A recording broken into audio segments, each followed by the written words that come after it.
सबसे पहले तो आप सबको होली की बहुत सारी शुभकामनाएं। होली आपके लिए, सबके लिए बहुत अच्छी रही होगी। होली का महत्व बहुत बड़ा होता है।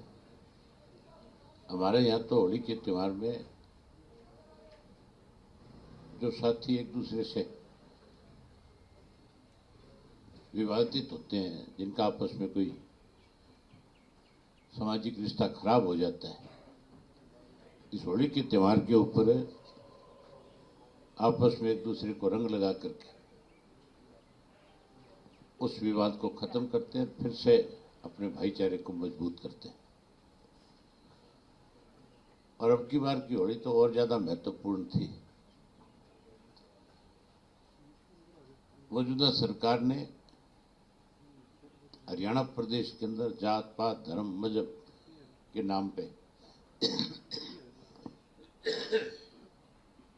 माहौल खराब करने की कोशिश करी थी। विशेष रूप से मेवात में हिंदू और मुस्लिम के बीच में विवाद खड़ा करके हमारे आपसी भाईचारे को, आपसी ताने बाने को एक खत्म करना चाहते थे, तोड़ना चाहते थे। लेकिन समय रहते वहां के लोगों को इस बात की समझ आ गई कि ये सरकार का षड्यंत्र है, और उन्होंने फिर से अपने वहां भाईचारे की एक सामाजिक बैठक बुला ली। उस बैठक में मेवात के हर वर्ग के लोग शामिल हुए और सबने शामिल होकर के आपसी भाईचारे को मजबूत करने की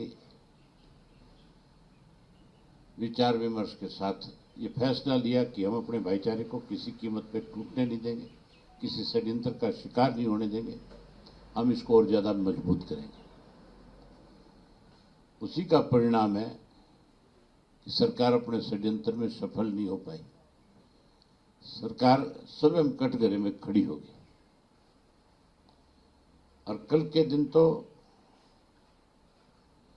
जहां रोजे थे, उसके बाद भी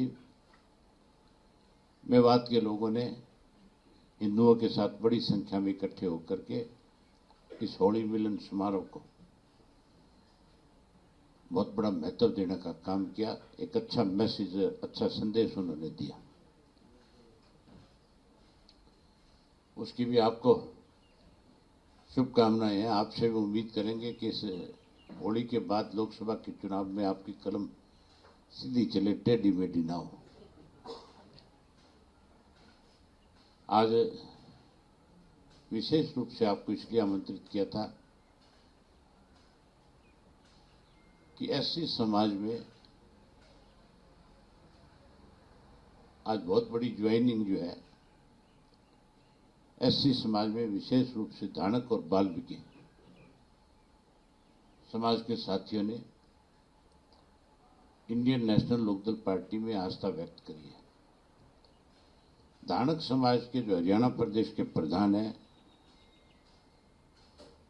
धर्मवीर डाबला, जो आपके सामने बैठे हैं, लंबे समय से प्रधान है। ये जहां अपने समाज की सेवा में समय लगाते हैं, वहीं समाज में राजनीतिक जागरूकता भी पैदा करने का काम करते हैं।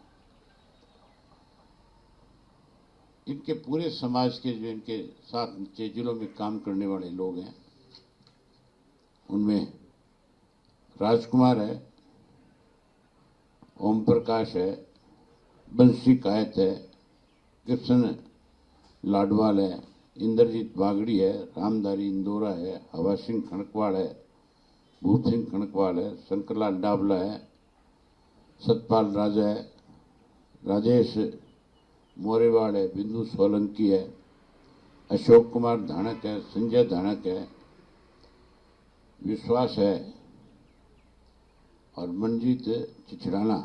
ये अलग अलग जिलों से जो इनके अध्यक्ष हैं, उन सब ने भी इनके साथ आज इंडियन नेशनल लोकदल पार्टी में आस्था व्यक्त करी है। मैं इनका स्वागत करता हूं, इनका अभिनंदन करता हूं।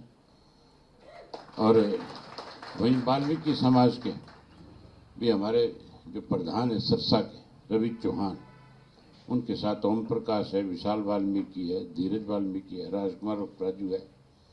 ये भी आज यहाँ तो कम संख्या में आ पाए, लेकिन परसों मुझे सरसा मिले थे। बहुत बड़ी संख्या में सब ने इकट्ठे होकर के इंडियन नेशनल लोकदल पार्टी को ज्वाइन किया। इसी तरीके से इनके जो सिख समाज के लोग, वाल्मीकियों में एक सिख समाज भी होता है, उस सिख समाज के भी बूटा सिंह है, रणजीत सिंह है और ये काबल सिंह है, गुरप्रीत सिंह है।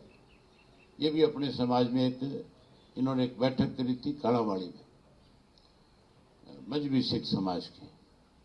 और उस मजहबी सिख समाज की बैठक के अंदर सबने निर्णय लिया कि हम इंडियन नेशनल लोकदल पार्टी को ज्वाइन करेंगे। और वहाँ ये फैसला होने के बाद ये मुझे आकर के मिले, इन सब ने भी इंडियन नेशनल लोकदल पार्टी में अपनी आस्था व्यक्त करने का काम किया। वहीं आज पूरब में बीएसपी के जो लोकसभा के इंचार्ज रहे अम्बाड़ा के धर्मवीर सिंह बराड़ा जो है, उन्होंने भी आज इंडियन नेशनल लोकदल पार्टी में अपनी आस्था व्यक्त करी है कि पूर्व में युवा के जिला के अध्यक्ष भी रहे और अच्छे समाज सेवी भी हैं। केवल पॉलिटिक्स में नहीं, समाज सेवा में भी पूरा विश्वास रखते हैं। इन्होंने भी आज ज्वाइन किया है। इनके साथ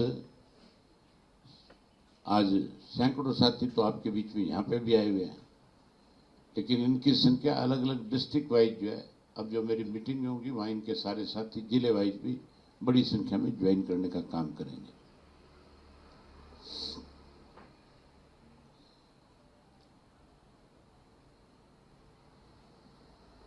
आज तो बस विशेष रूप से आपको इसी के लिए निमंत्रण दिया था कि ये ज्वाइनिंग है हमारी, और खास करके उस समाज की है जिस समाज की ये सरकार अनदेखी करने का काम करती है। विशेष रूप से बीजेपी की सरकार बनने के बाद हमारा बैकलॉग जो है वो सबसे ज्यादा खाली है। सबसे ज्यादा मार जो है नौकरियों के मामले में आज एससी समाज के और पिछड़े वर्ग के लोगों पे पड़ी है। जब से ये कौशल रोजगार योजना शुरू करी है, क्योंकि उसके अंदर कहीं कोई रिजर्वेशन नहीं है, उसमें तो जो कोई फार्म भरता है और जिसके पास ज्यादा बड़ी सिफारिश होती है, जिसके पास ज्यादा पैसा होता है, ये सरकार उसी को जॉब देती है। ना तो इन लोगों के पास सिफारिश है और ना पैसा है। इसलिए सबसे बड़ी मार, सबसे ज्यादा कमजोर अगर किसी वर्ग को इस सरकार ने किया है तो मैं समझता हूं पिछड़े वर्ग और एससी समाज को किया है। इसी तरीके से स्कूल बंद करके ग्रामीण गरीबों का बच्चा एजुकेशन ना ले सके, उसको शिक्षा में पिछड़ा करने का काम इस सरकार ने किया। इसलिए मौजूदा सरकार से दुखी होकर के, परेशान होकर के इन सब साथियों ने यह फैसला लिया कि गरीब की सुनवाई अगर किसी राज्य में सबसे ज्यादा थी, गरीब को सम्मान अगर किसी राज्य में सबसे ज्यादा बड़ा मिला, और बैकलॉग अगर किसी ने भरने का काम किया, तो चौधरी ओम प्रकाश चौटाला जी जब 2000 में मुख्यमंत्री बने थे, उन्होंने सबसे पहले जितनी भी इनकी वैकेंट पोस्ट थी उन पोस्टों को अखबार में ऐड दे करके निकाला और उस बैकलॉग को उन्होंने पूरा करने का काम किया। कोई एक सिंगल वैकेंसी भी हमारे टाइम में खाली नहीं रहती थी। हम उसको हमेशा हर प्रायोरिटी पे उसको भरने का काम करते थे ताकि गरीब आदमी को उसका रोजगार मिले, नौकरी मिले। चौधरी देवीलाल ने हमेशा गरीब आदमी को ऊपर उठाने के लिए सत्ता में रहते हुए अच्छे फैसले लिए थे। एक उदाहरण आपको बताता हूं, बड़ा आपने कभी सुना नहीं होगा। ये जो गांव गांव में चौपालें बनी थी, ये चौपाल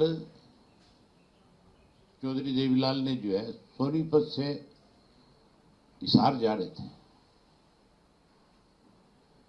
और सिसाना एक बड़ा गांव है रास्ते में, जब उस गांव को क्रॉस कर रहे थे तो दरख्त के नीचे 100-150 आदमी, बारिश हो रही थी, भीग रहे थे। चौधरी देवीलाल ने सोचा कि ये तेरे को मिलने के लिए खड़े हैं लोग, क्योंकि उनकी आम आदत थी कि वो जहां भी 20, 30, 50 आदमी खड़े होते थे अपनी गाड़ी रोक लेते थे। उन्होंने गाड़ी रोकी और गाड़ी रोक करके उनसे पूछा कि भाई तुम यहां बारिश हो रही है कैसे खड़े हो? तो बोले चौधरी साहब हम तो बारात में आए हैं। तो बोला बारात में आए हो तो यहां क्यों भीग रहे हो? जिसके यहां बारात में है उसके घर में जाकर के बैठो। तो कहने लगे जी उनके घर में जगह नहीं है, हम तो समा रहे थे। उनका ये शब्द था, मैं उस वक्त साथ था, और उनके लिए बैठने की कोई जगह नहीं है घर में, इसलिए मजबूरी में हम लोग यहां खड़े हैं। चौधरी देवीलाल ने उसी दिन फैसला कर लिया था कि गरीब आदमी के लिए बैठने की ऐसी जगह बनाऊंगा कि उसको ये महसूस ही नहीं होगा कि तू कहीं दूसरे के घर पे आया है। उन्होंने ना केवल चौपाल बनाई बल्कि उन चौपालों के अंदर मुड्डे रखे, उनमें चारपाइयां रखी, उनमें बिस्तर रखे, ताकि किसी भी गरीब के घर में कोई मेहमान आए तो उसको अगर रात रुकना है तो उसको बिस्तर भी मांगना ना पड़े कहीं से। उन चौपाल से बिस्तर देते थे, खाट देते थे। इन सरकारों ने उन चौपालों की मरम्मत भी नहीं कराई। इसी तरह से गरीब की बेटी की शादी के लिए 5100 रुपए की कन्यादान स्कीम जो है वो चौधरी देवीलाल ने शुरू की। उसके साथ साथ कैसे गरीब का बच्चा जो है पैदा होने के बाद स्वस्थ रह सके, उस बच्चे को पैदा करने वाली मां को खुराक के रूप में उस वक्त में 300-500 रुपए दिए। उस वक्त का 300-500 रुपए बहुत बड़ी चीज थी।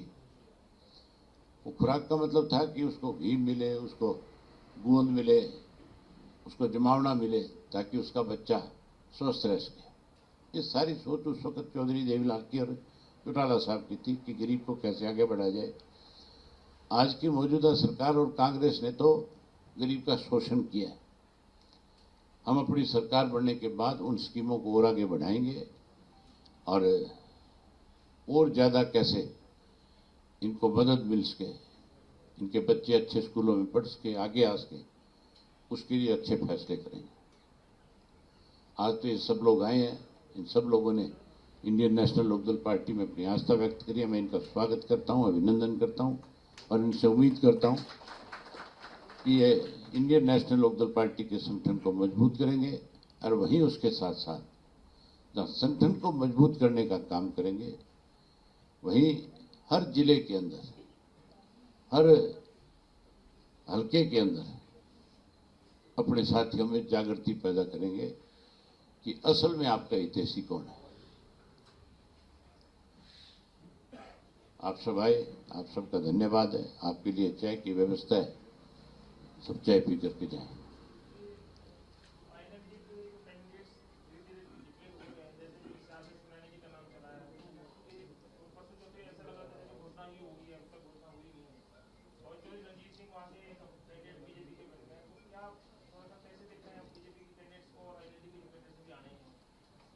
और किस पार्टी से उम्मीदवार बन करके आए, ये हमने कोई इससे हमें फर्क नहीं पड़ने वाला। हमारा अपनी पार्टी का, हमारे 5 मेंबर्स की जो कमेटी गई थी उनकी क्या राय है, हम उनकी राय के मुताबिक अपनी पार्टी के उम्मीदवार खड़े करेंगे। हमारा कोई किसी से ये कंपटीशन नहीं है कि इंडियन नेशनल लोकदल पार्टी किसको कैंडिडेट बनाएगी, कांग्रेस ने किसको बना दिया, बीजेपी की तरफ से कौन आ रहा है। आप ये देखो बीजेपी की हालत इससे ज्यादा खराब क्या होगी कि 35 मिनट पहले जो लोग बीजेपी ज्वाइन करते हैं वो इनके उम्मीदवार बनते हैं, जो ये कहते हैं कि आरएसएस जो है बहुत पुराना संगठन है, जो ये कहते हैं कि भारतीय जनता पार्टी में कार्यकर्ता का सम्मान है। वहां सम्मान कहां रह गया? इससे बड़ा अपमान और क्या करेंगे। 35 मिनट पहले कोई उनकी पार्टी ज्वाइन करे और उसके गले में माला डाल के कहती है हमारा उम्मीदवार है। इनके पास कौन सी ऐसी वॉशिंग मशीन है भाई जिसमें डालते वो सारे किए हुए गुनाह जो उसके माफ हो जाते हैं। इस नवीन जिंदल को जिसको इन्होंने कुरुक्षेत्र से उतारा है, उसके खिलाफ नरेंद्र मोदी जी का खुद का एक बयान था। आपने वो बयान पढ़ा कि नहीं पढ़ा? कोयला घोटाला जो है, उस कोयला घोटाला के ऊपर प्रधानमंत्री ने स्वयं भाषण दिए और कहा कि ये लोग लूट करके खा गए खाद्यान्न, इसको कोयले की को, मैं इनके खिलाफ सख्त कार्रवाई करूंगा, मैं इनके खिलाफ एक्शन लूंगा। वो आज भी सोशल मीडिया पे वीडियो वायरल होती है। इन विचारों का और तो कोई बस चलता नहीं। जब भी चुनाव आता है, चाहे वो कांग्रेस है, चाहे बीजेपी है, चाहे कोई और हमारा विरोधी है, वो मैम कांड को लेकर के चर्चा शुरू कर देता है। अभय सिंह ने मैम कांड में ये किया, ये किया, ये किया। ये समझने की जरूरत है। केवल इन लोगों को अगर राजनीतिक तौर पर डर है तो इंडियन नेशनल लोकदल पार्टी का है। और जिस मैम कांड का ये बारी बारी जिक्र करते हैं, मैम के लोगों ने उस चुनाव के बाद 3 बार हमारा एमएलए बनाया वहां से। अगर मैम के लोगों में हमारे प्रति कोई गुस्सा होता तो फिर हमारा 3 दफा उम्मीदवार क्यों जिताते कि नहीं? तो ये सिर्फ बौखलाहट है उनकी विचारों की। अब पिछले 2 दिन से टीवी पे इस तरह का प्रचार चल रहा है। सोशल मीडिया पे एक और नई बकवास शुरू कर रखी है कांग्रेस ने। एक कांग्रेस का कोई लड़का है दाढ़ी बाल करके, जो भूपेंद्र सिंह हुड्डा की पोस्टें डालता है। वो आजकल एक वेबसाइट पे कोई सीरियल चलता है, एक कोई उसकी तुलना मेरे साथ कर रखी है। ऐसे लोग अपने आप सुधर जाए तो अच्छी बात है, otherwise Indian National Lokdal party का कार्यकर्ता सुधारने में कसर नहीं छोड़ेगा। हम वो लोग नहीं है जो मर्जी आए गाली दे ले, हम उसको सुन ले, सहन कर ले। हम गालियां सहन करने वाला में नहीं है। कोई हमारे साथ इज्जत से पेश आएगा, हम उसका बहुत मान सम्मान करेंगे। कोई इस तरह के लोगों के माध्यम से हमें बदनाम करने की कोशिश करेगा तो फिर मैं भूपेंद्र सिंह हुड्डा की भी वो पोल खोल दूंगा जो किसी ने आज तक खोली नहीं होगी। मैं वो बातें सोशल मीडिया पे अपने लोगों को कहूंगा कि लगाओ, जिससे इनको हर जगह शर्मसार होना पड़े। मतलब कितनी घटिया मानसिकता इन लोगों की है, किस तरह से छोटे लोगों से, नासमझ लोगों से इस तरह की चीजें लिखवा करके किसी को बदनाम करने की कोशिश की जाती है। मैं लीगली भी उस पर नोटिस दूंगा और उसके साथ साथ अपने कार्यकर्ता को कहूंगा कि जहां भी मिले इसको ठीक से सुधारो, इसकी जबान भी ठीक कर दो और इसका दिमाग भी ठीक कर दो।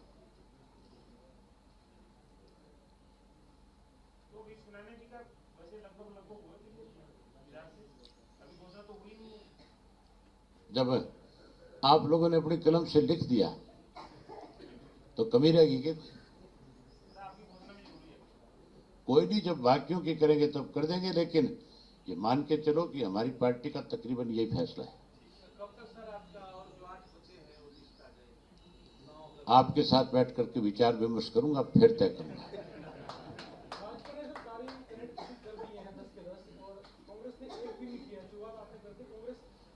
ना तो भाजपा के पास उम्मीदवार थे, ना कांग्रेस के पास उम्मीदवार है। अगर इनके पास उम्मीदवार होते तो ना तो भाजपा किसी के गले में और घंटी बांधती, ऐसे 30-35 मिनट पहले किसी को ज्वाइन नहीं कराती। ये नवीन जिंदल जो है ये लड़ना नहीं चाहता था। इनका घर का परिवार का ये फैसला था कि हम चुनाव नहीं लड़ेंगे, लेकिन उसको ईडी का डर दिखा करके कितनी बार आपके सोशल मीडिया पे, कितनी बार आपके चैनल्स पे चला है कि नवीन आज ज्वाइन कर रहा है, आज अमित शाह से मिल रहा है, आज फलाने से मिल रहा है। रोजाना कयास लगाए जाते थे और उसकी तरफ से रोजाना सफाई आती थी कि नहीं, मैं किसी पार्टी में नहीं जा रहा, मैं तो अपने बिजनेस में, अपने व्यवसाय में व्यस्त हूं। लेकिन उसको डरा करके ज्वाइन कराया गया और उसको कहा गया कि चुनाव लड़ना पड़ेगा, क्योंकि कोई कैंडिडेट था ही नहीं, कोई लड़ने को तैयार ही नहीं था।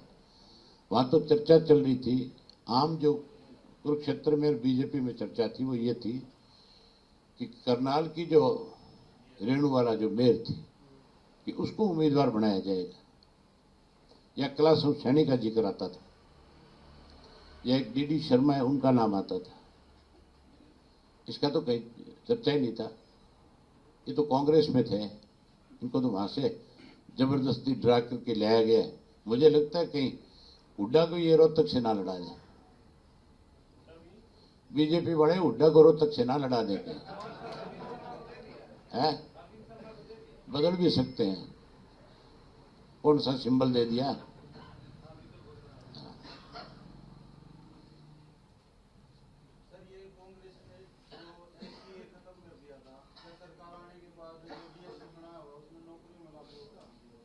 हमने पहले भी नौकरियों में आपको आगे रखा है, आगे भी हम सारी इन चीजों पे विचार विमर्श करके कैसे समानता मिल सके सबको, उस पर काम करेंगे।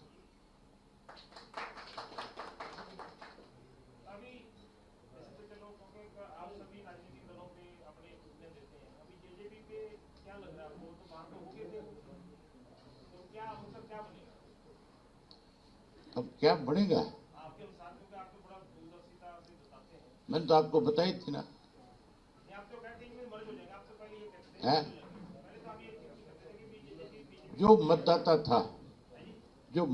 था जेजेपी में जिसने वोट दिया था वो 99% इंडियन नेशनल लोकदल पार्टी के साथ वापस आ गया।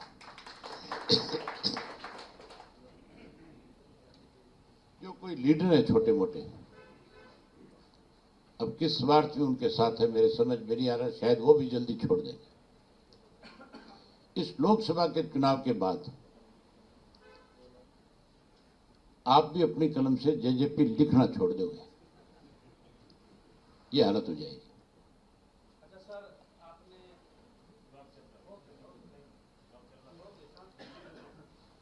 तो आ तो गया जवाब। सर, जो परिवर्तन यात्रा हुई है आपकी और पूरे प्रदेश में इतना लंबा आप चले हैं, इस दौरान सर जो क्या आपको लगता है जनता ने, मैं इस लोकसभा के चुनाव के बाद उस परिवर्तन यात्रा को फिर से आगे बढ़ाऊंगा। मेरी यात्रा तब तक जारी रहेगी जब तक भारतीय जनता पार्टी सत्ता से बाहर नहीं हो जाएगी और कांग्रेस सत्ता से दूर नहीं चली जाएगी।